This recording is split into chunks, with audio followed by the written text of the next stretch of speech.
Hello everyone, my name is Shoram and welcome to my 22nd video of HTML5 tutorial series. Today we are going to discuss about HTML5 block and inline elements.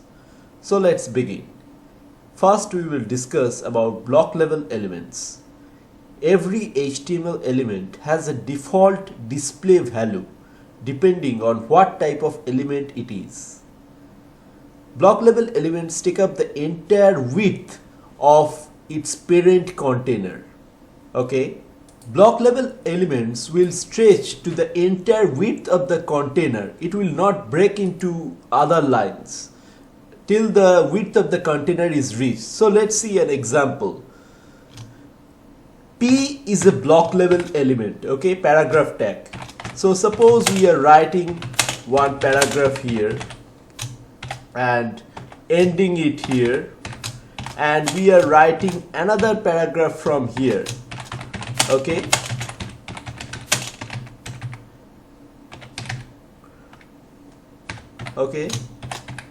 we are ending it here.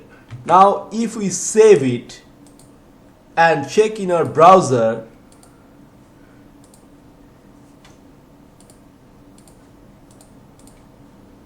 you can see here, although we have ended the paragraph side by side, it still jumps to the next line.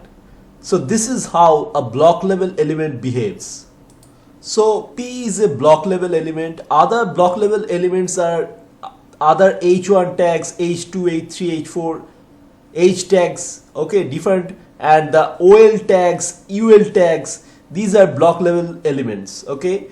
We will discuss another block level element today, which is called div tag. Okay, so let's see how we write a div tag. To write a div tag, we simply write a less than sign, then write div, then greater than sign, then we again write less than sign, forward slash, then write div, then close it like this. And then within this div tag, we can write whatever we want. Okay, like this. Let's save it and check in our browser. You can see here the text appears here. So div is just a container within which we can add any elements we want. Okay, you can see the use of div tags in making web pages quite often. Other inline or block level elements can be added inside this div tag. So if you add more div tags like this side by side, what will happen? You can see here.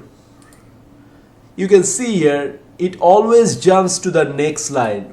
How many div tags we add side by side, okay, it doesn't matter, it will always jump to the next line. Okay, next we will discuss about inline element. Inline element is just the opposite of block level element.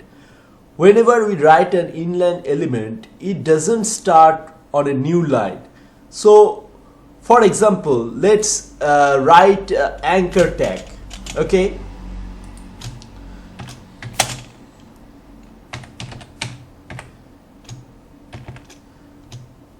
say we write link 1 here and we write another anchor tag side by side here. We are keeping the link href blank for now to see just the example.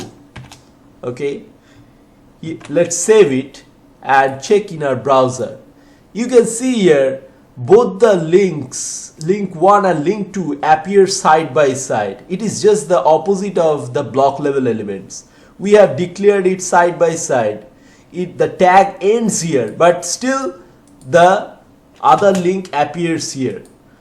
Okay, some common examples of other inline elements are image tag, beer tag. Okay, we have discussed in our earlier tutorials. Okay, so that's it for now. In our next tutorial, probably we're going to discuss more about the div tag and another inline element which is called the span tag. Okay, so don't forget to like and subscribe. Till then, bye.